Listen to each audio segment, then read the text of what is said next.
शराब घोटाला मामले में रिश्वत की रकम हासिल करने के लिए केजरीवाल और मामले में शामिल आरोपियों ने हर किस्म के हथकंडे अपनाए और इसके लिए शराब कारोबारियों को ज्यादा मुनाफे का भरोसा तो दिया ही गया, लेकिन जो नहीं माना उसे तबाह करने की धमकी तक दी गई।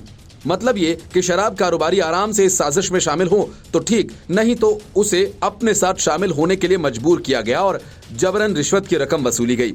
इस बात का खुलासा सीबीआई ने कोर्ट में के कविता को रिमांड पर लेने के दौरान किया। सीबीआई ने के कविता को हिरासत की मांग करते हुए कोर्ट को बताया कि कविता ने कथित तौर पर औरबिंदो फार्मा के प्रमोटर शरद चंद्र रेड्डी को दिल्ली में 5 रिटेल जोन के बदले में आम आदमी पार्टी को 25 करोड़ रुपए देने के लिए धमकाया था, क्योंकि शरद इस घोटाले में शामिल होने को तैयार नहीं था। सीबीआई ने तेलंगाना के पूर्व मुख्यमंत्री चंद्रशेखर राव की बेटी की कविता ने शरद रेड्डी से कहा था कि अगर आम आदमी पार्टी को 25 करोड़ नहीं देते हैं तो तेलंगाना और दिल्ली में उनके कारोबार को तबाह कर दिया जाएगा।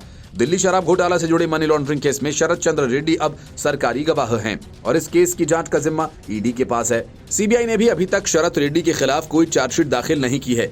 जांच एजेंसी ने स्पेशल जज कावेरी बाबेजा को बताया कि शरद रेड्डी के कविता की धमकी और आश्वासन के बाद ही दिल्ली में शराब व्यापार करने को राजी हुआ था। कविता ने रेड्डी से कहा था कि उनके लिंक दिल्ली सरकार के साथ हैं।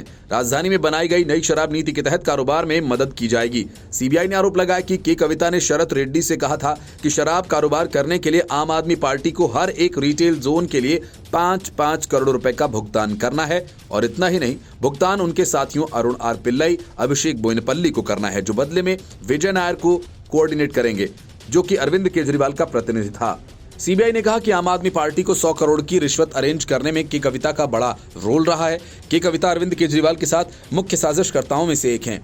सीबीआई ने कहा कि इस मामले से जुड़े कई आरोपियों के बयान दर्ज हुए हैं।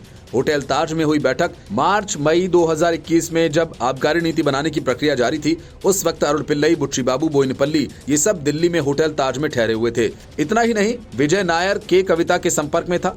कविता ने बिजनेसमैन से 100 करोड़ रुपए की अग्रिम धनराशि की व्यवस्था करने के लिए कहा था। सीबीआई ने कहा कि गोवा चुनाव के लिए हवाला के जरिए पैसा इकट्ठा किया गया।